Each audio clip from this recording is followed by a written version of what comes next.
Ayan, good morning guys. Ayan, good morning po. Ito si May 17 Ilocana.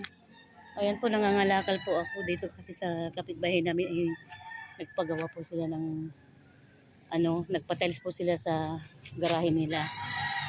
Kaso yung mga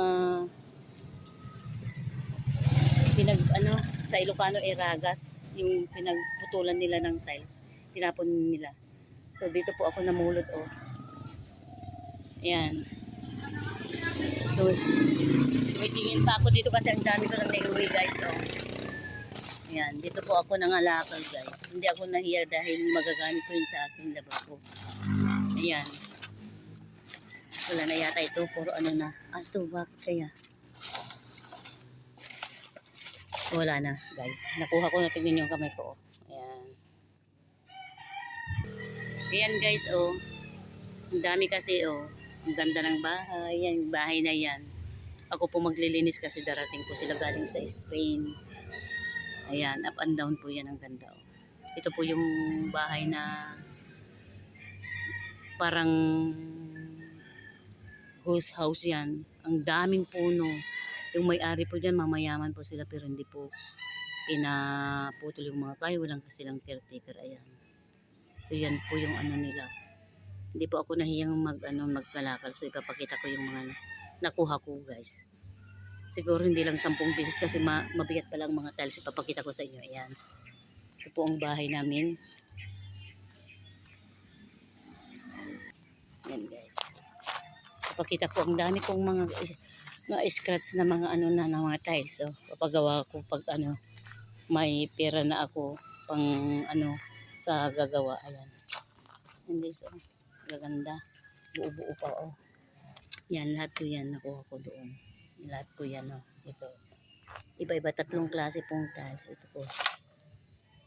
Ito parang ganyan din pero mas dark lang yung niya.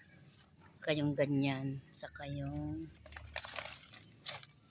ito iba yun. Yun ganyan din Iba ring klase. Ito.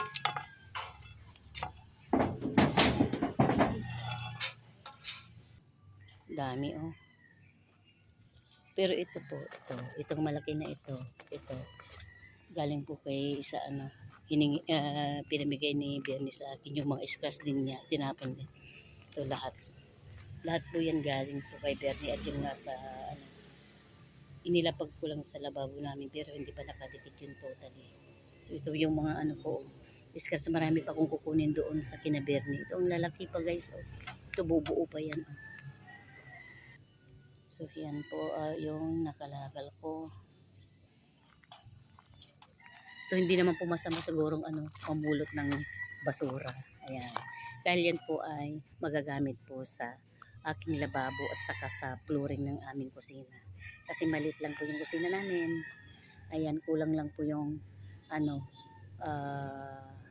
pang namin sa magtatrabaho. Wala pang budget guys. So yun na lang ang kulang yung magtatrabaho para mailagay na po sa aming lababo at sa aming sahig sa kusina. Ayan guys. So wag po tayong mahiya na mamulot kung alam po natin na magagamit din natin. Ang masama ay yung magnakaw ganun. Kaya mas maganda po yung mamulot ka na lang ng para magamit mo. Yung iba nga namumulot din ipinibenta pero ako naman ang pinulot ko yung mga tiles dahil mahal po ang tiles. Ayan. So maraming salamat. Ito naman po si May 17 Ilocana. Share ko lang po ito. Thank you.